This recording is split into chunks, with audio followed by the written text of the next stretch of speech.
Salut Martine, Allô Pascal! comment ça va? Ça va super bien, toi? Ah, super cool, merci. Donc,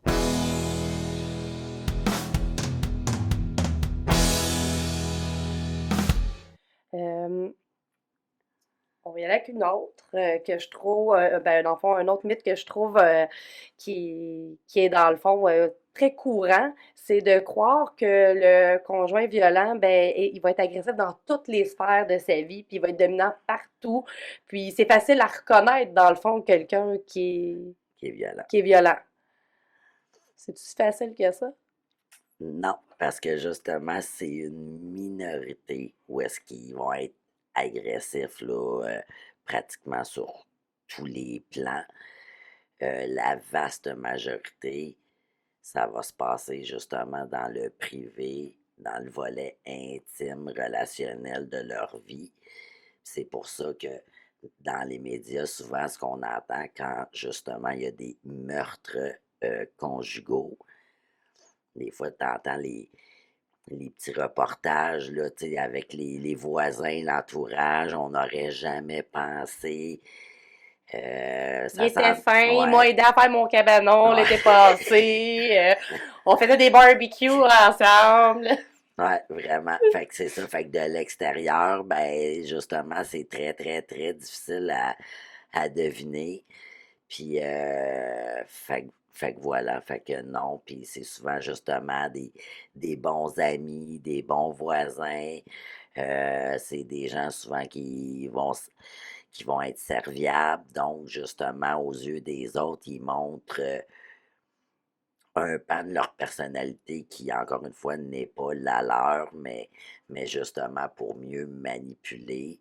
Comme ça, par la suite, c'est facile là, de faire croire que c'est la femme le problème parce que elle, par exemple, est en dépression, puis elle ne peut plus travailler parce que son état psychologique est atteint de ce qu'elle vit. Mais de l'extérieur, ben, monsieur a l'air, tu sais, comme du sauveur de hey, wow, il a fait vivre, elle manque pas de rien, de quoi qu'elle se plaint, il est gentil, il est souriant, etc., etc. Oui. Donc, je pense que tu as fait un bon portrait, Ouais. là, Pascal, de la situation.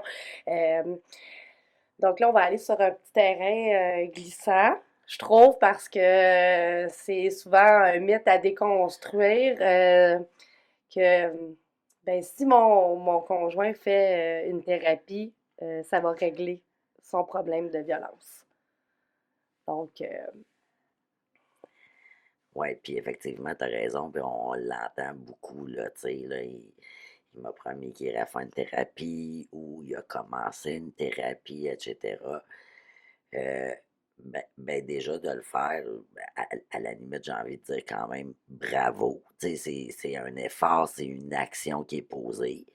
Il y en a beaucoup là à travers ce qu'on aperçoit, nous, qui vont même pas faire aucune démarche, là. Ils vont parler, mais pas agir. Mais ça, c'est juste l'amorce d'un changement. C'est un tout début. C'est vraiment une thérapie, là, vraiment beaucoup plus à long terme qui est recommandée parce que c'est un peu comme comment ta mentalité est construite, le regard que tu portes euh, sur la femme. Souvent, là, je vais parler d'hommes violents, ils voient les femmes comme étant inférieures, faibles. Fait que déjà en partant en ayant cette vision-là, tu ne peux pas bâtir une relation égalitaire dans le respect, etc. Donc, c'est ça. Fait que oui, bravo, c'est un premier pas, mais c'est loin d'être gagné. Puis ce type de personnalité-là doit, tout au long de sa vie, si elle veut vraiment changer, toujours demeurer vigilante, là, parce mhm. que c'est ça, c'est des patterns là, répétés, répétés et tout. Oui. Puis j'aimerais ajouter, tu sais, que effectivement, c'est pas une solution miracle. Ça veut pas dire que ça ne fonctionne pas. J'aimerais ajouter aussi qu'il faut que la personne veuille faire un changement aussi. Parce que des fois, on voit que c'est des obligations on demande à la personne de faire une thérapie. Euh, donc, la personne, elle va le faire, mais si ça ne vient pas d'elle, comme n'importe quelle thérapie, là, si ça vient pas de nous, ben, il n'y a rien qui va se passer. Absolument rien. Ouais, comme Donc, un jugement de cours là, qui exactement. obligerait là, ce type de thérapie-là, par Peut- exemple. Ouais. Peut-être que ça pourrait semer des graines, tu sais, puis éventuellement amener la personne à le faire, sauf qu'on ne peut pas forcer une personne à vouloir changer puis à voir les choses différemment. Donc, moi, j'aime dire que oui, bravo, comme tu dis, Pascal, si ça vient de toi puis que tu te rends compte que tes comportements sont inacceptables, puis que tu dis je veux changer ça, puis que tu y vas, vas-y. Vas-y, ça va prendre le temps que ça va prendre, mais tu peux y arriver.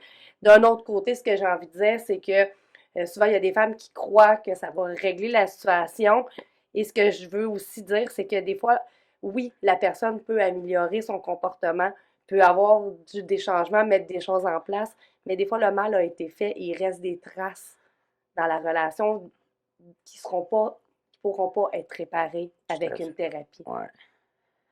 Donc, Ouais, puis justement, quand on dit thérapie à long terme, ben, si on reprend l'exemple de monsieur, ben, il ne changera pas en une semaine.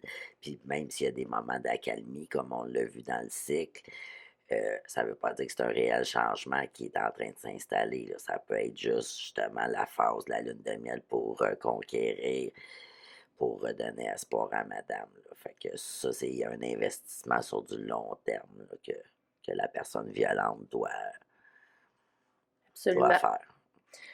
Donc, là, on a fait un peu le tour, je dirais, de certains mythes qui entourent la femme et l'homme. Tu sais, là, on utilise femme et homme, là, mais ça pourrait être homme-homme, femme-femme ou peu importe. Là, c'est juste pour faciliter la discussion. Mais là, on va parler des enfants parce que c'est souvent les grands oubliés de la violence conjugale, là, malheureusement. Donc, on a deux mythes particuliers par rapport aux enfants, puis je pense que c'est important qu'on en parle. Le premier, les enfants sont rarement présents lors des épisodes très graves de violence conjugale. Euh, ben là, honnêtement, moi, j'ai pas de chiffres tels quels. Par contre, de ce qu'on entend justement dans notre pratique, que ce soit des femmes qui viennent en hébergement au niveau de notre service d'écoute, euh, les enfants n'ont pas toujours un visuel. Cet aspect-là est peut-être plus vrai. Je dis bien pas toujours, j'ai pas dit jamais. Mais sinon, même s'ils sont dans leur chambre, dans une autre pièce, ils entendent, ils ressentent, tu sais, la tension, le climat.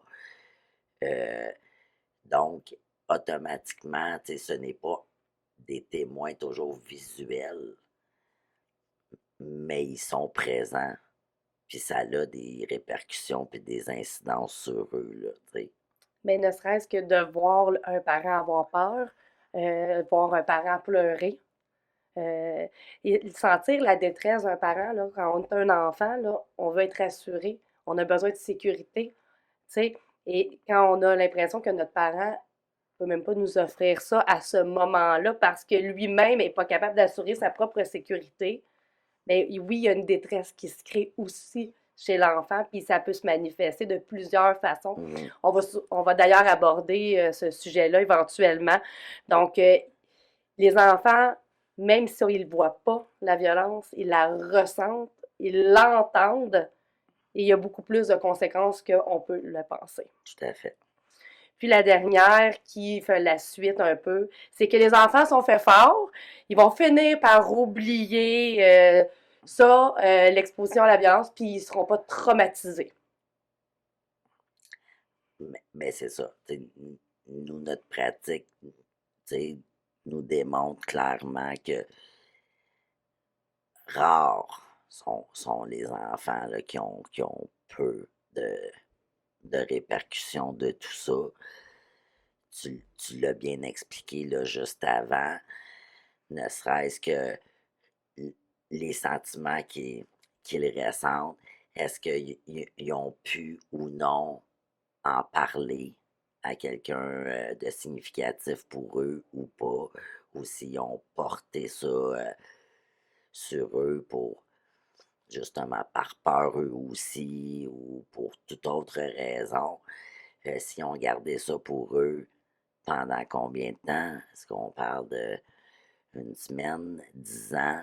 Tu sais, fait que tout ça, tu sais, sont des facteurs différents qui amènent à plus petite ou à plus grande échelle, là, quasi systématiquement des conséquences là, Mhm. chez les enfants. Le sentiment de vouloir protéger le parent victime. Tu sais, bon, je vais prendre le rôle je vais prendre le rôle justement du protecteur, le rôle de protéger sa fratrie. Tu sais, Oui. par exemple, un enfant aîné qui voudrait protéger ses plus petits frères, ses plus petites sœurs. Euh, donc, c'est ça, au niveau là, du père aussi, tu sais, ça peut être un déchirement émotionnel entre c'est mon parent, je Oui, l'aime, exactement. Il y a l'amour, là, c'est ça qu'il faut ouais, pas oublier, l'amour des deux parents et de devoir des fois prendre position et des fois d'être dans l'absence de prise de position parce qu'on aime, mais aussi l'âge là, de l'enfant ouais, qui a rapport, mais c'est sûr que ça a des conséquences sur le développement de l'enfant et sur l'adulte qui va devenir. Et malheureusement, selon les statistiques, j'ai pas les chiffres là, mais c'est si je retrouve le lien, je vous le mettrai pour le vidéo en dessous du vidéo. C'est que dans la majorité des cas, les enfants qui ont été exposés à la violence conjugale, ben, pour les garçons, ils ont plus de chances de devenir violents à leur tour. Et pour les jeunes filles, ben, ils ont plus de chances de tolérer de la violence en vieillissant. Donc, on est en train de recréer des patterns de violence conjugale à l'infini. puis effectivement, tu sais, tout ça n'est pas une garantie. Il y a toujours moyen, comme on dit, de, de revoir ces choses-là, d'aller chercher de l'aide, peu importe. Puis il n'est jamais trop tard pour bien faire. Par contre, tu sais que c'est ça, ça peut être des facteurs de risque supplémentaires à vivre ça parce que toute ta psyché, là, ton éducation, ton modèle amoureux, euh, c'est ça, te démontre. Tu apprends que l'amour, c'est comme ça, quand dans les faits, c'est pas ça du tout. Bref, il y en a des conséquences, puis il faut vraiment pas négliger cet aspect-là.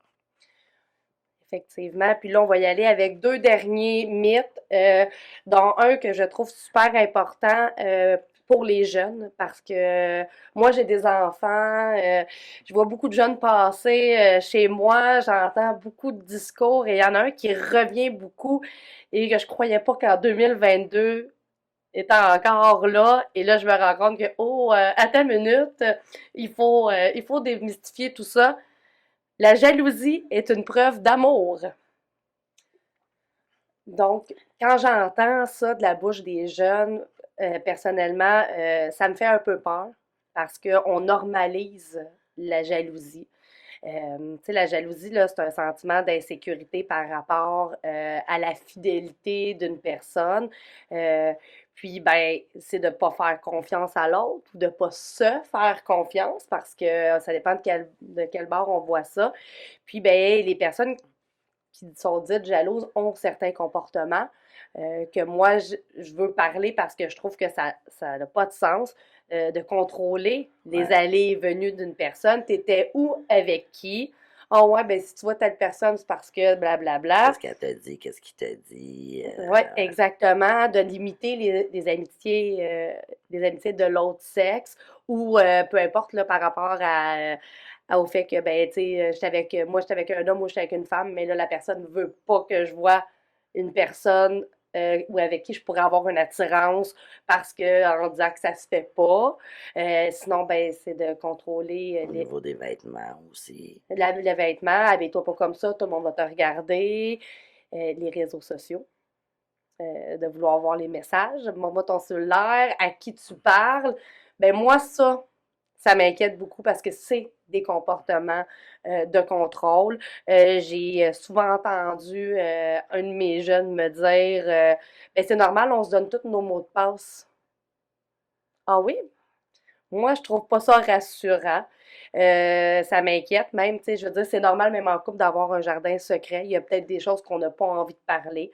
Euh, Puis, ben, moi, j'ai sensibilisé mes jeunes à ça, de dire, ben, t'as le droit d'avoir ton mot de passe, t'as pas à laisser ça à personne, mais il faut en parler plus. Donc, la jalousie, là, ce n'est pas une preuve d'amour, c'est du contrôle. Ouais. Puis la preuve d'amour serait davantage de justement d'être capable de faire confiance à l'autre. Ça, selon moi, c'est beaucoup plus une preuve d'amour que de la jalousie.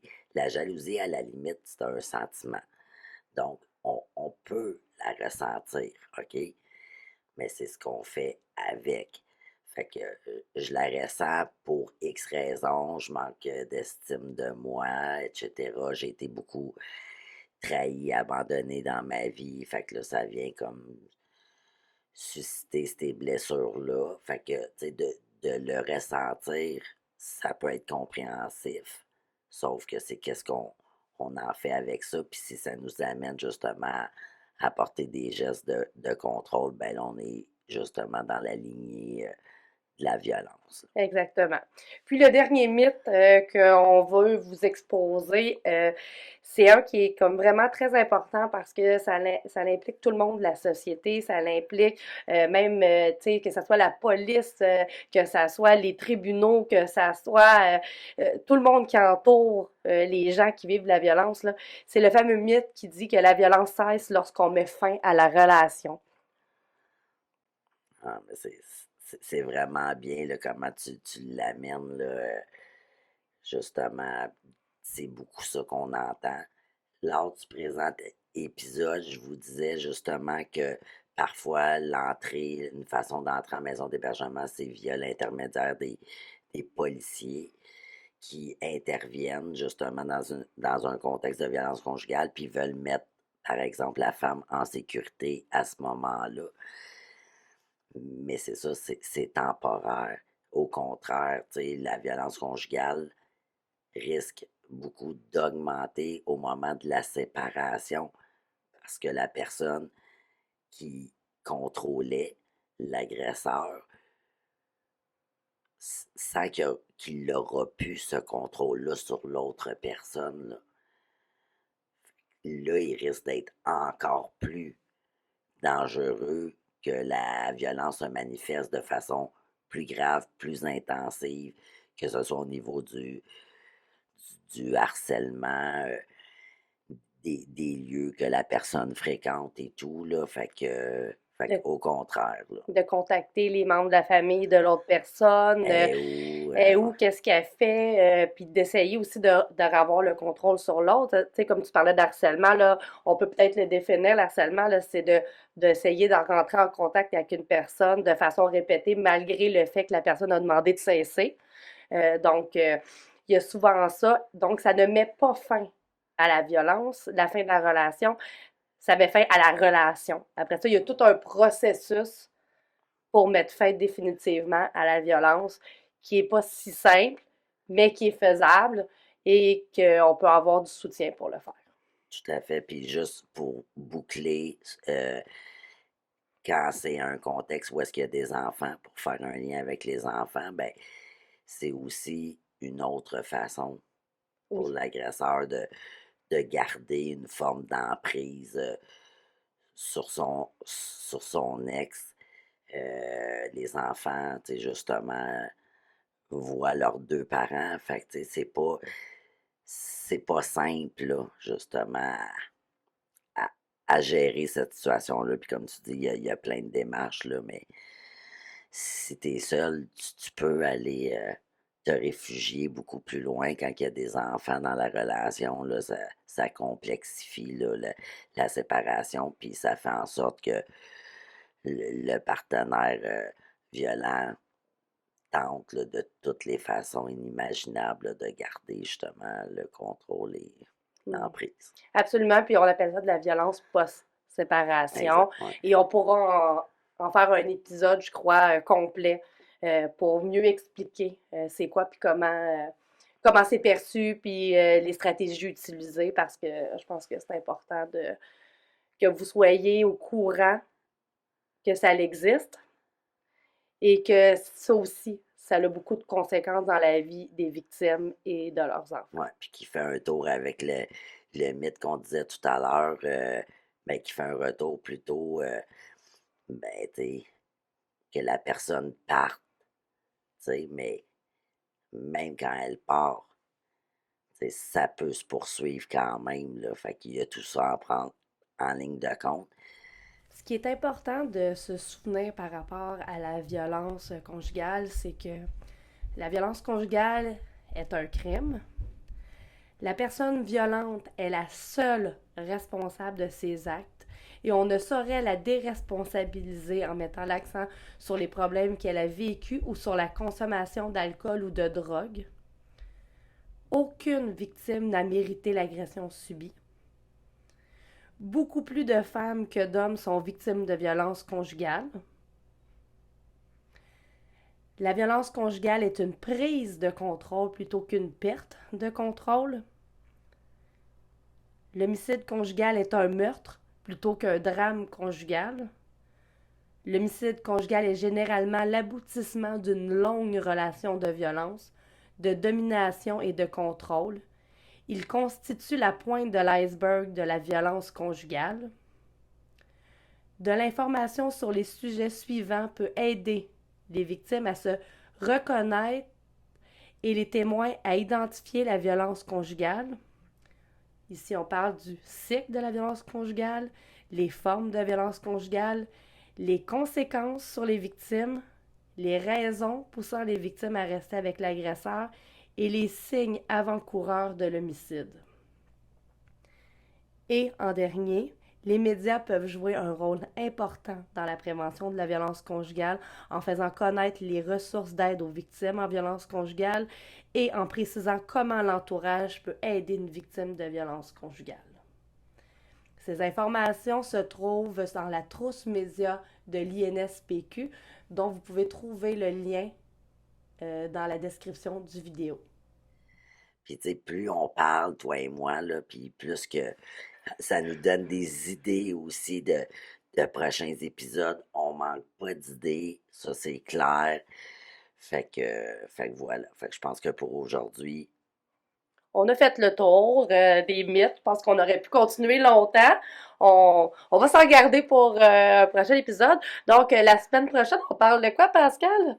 ben, je suis pas certaine. Je pense qu'on va y aller avec certaines causes et certaines conséquences là, de la violence. Fait que je pense que ça va être ça.